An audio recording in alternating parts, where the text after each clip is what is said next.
Chapter 3.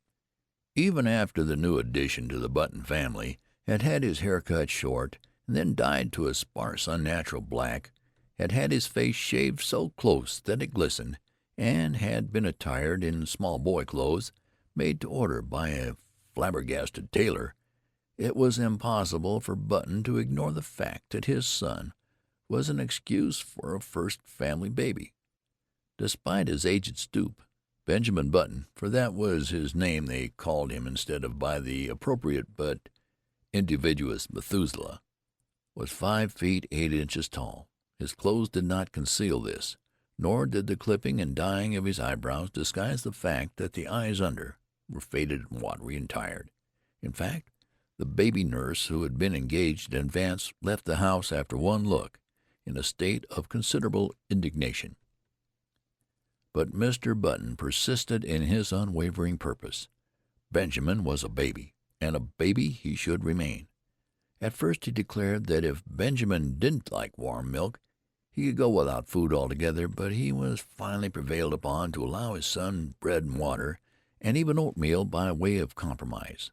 One day he brought home a rattle, and giving it to Benjamin, insisted in no uncertain terms that he should play with it, whereupon the old man took it with a weary expression, and could be heard jingling it obediently at intervals throughout the day.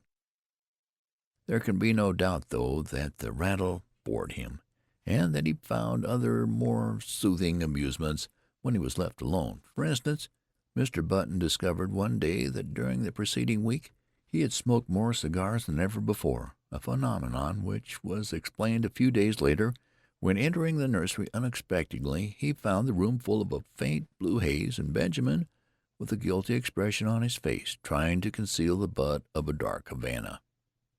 This, of course, called for a severe spanking, but Mr. Button found that he could not bring himself to administer it.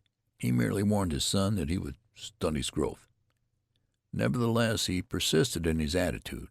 He brought home lead soldiers, he brought home toy trains, he brought large, pleasant animals made of cotton, and to perfect the illusion which he was creating, for himself at least, he passionately demanded of the clerk in the toy store whether the paint would come off the pink duck if the baby put it in his mouth. But despite all his father's efforts, Benjamin refused to be interested. He would steal down the back stairs and return to the nursery with a volume of the Encyclopedia Britannica, over which he would pore through an afternoon, while his cotton cows and his Noah's Ark were left neglected on the floor. Against such a stubbornness, Mr. Button's efforts were of little avail.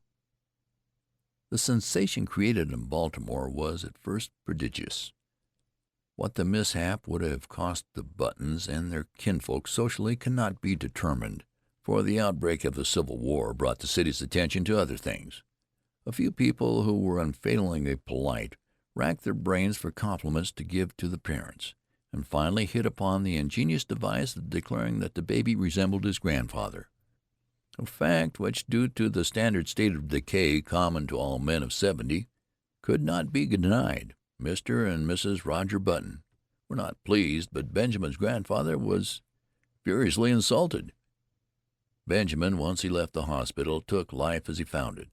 Several small boys were brought to see him, and he spent a stiff-jointed afternoon trying to work up an interest in tops and marbles.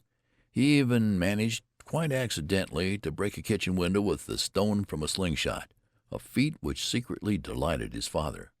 Thereafter Benjamin contrived to break something every day, but he did these things only because they were expected of him and because he was by nature obliging. When his grandfather's initial antagonism wore off, Benjamin and that gentleman took enormous pleasure in one another's company. They would sit for hours, these two, so far apart in age and experience, and like old cronies, discuss with tireless monotony the slow events of the day. Benjamin felt more at ease in his grandfather's presence than in his parents'. They seemed always somewhat in awe of him, and, despite the dictatorial authority they exercised over him, frequently addressed him as Mister. He was as puzzled as anyone else at the apparently advanced age of his mind and body at birth. He read up in the medical journal, but found that no such case had been previously recorded.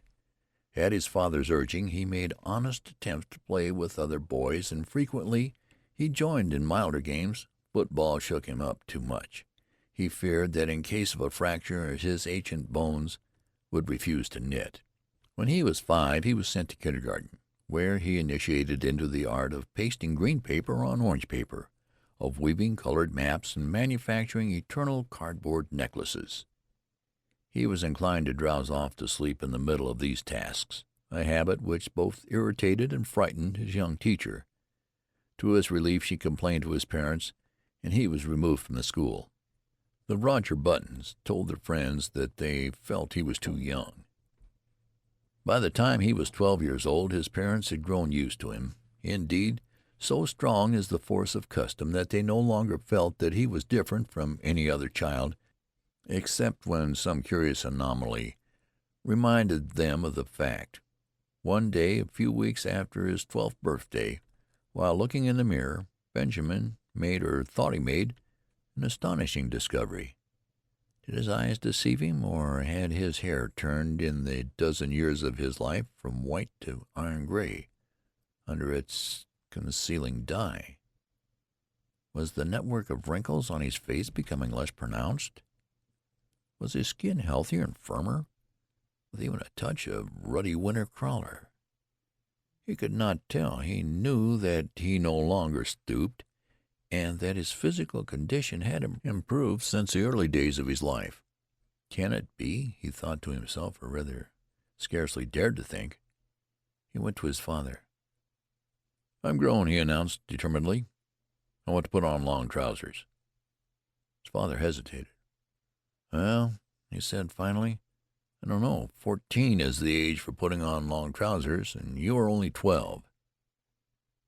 "But you have to admit," protested Benjamin, "I'm big for my age." The father looked at him with illusory speculation. "I'm not so sure of that," he said. "I was as big as you when I was 12." This was not true. It was all part of Roger Button's silent agreement with himself to believe in his son's normality. Finally a compromise was reached. Benjamin was to continue to dye his hair. He was to make a better attempt to play with boys of his own age. He was not to wear spectacles or carry a cane in the street.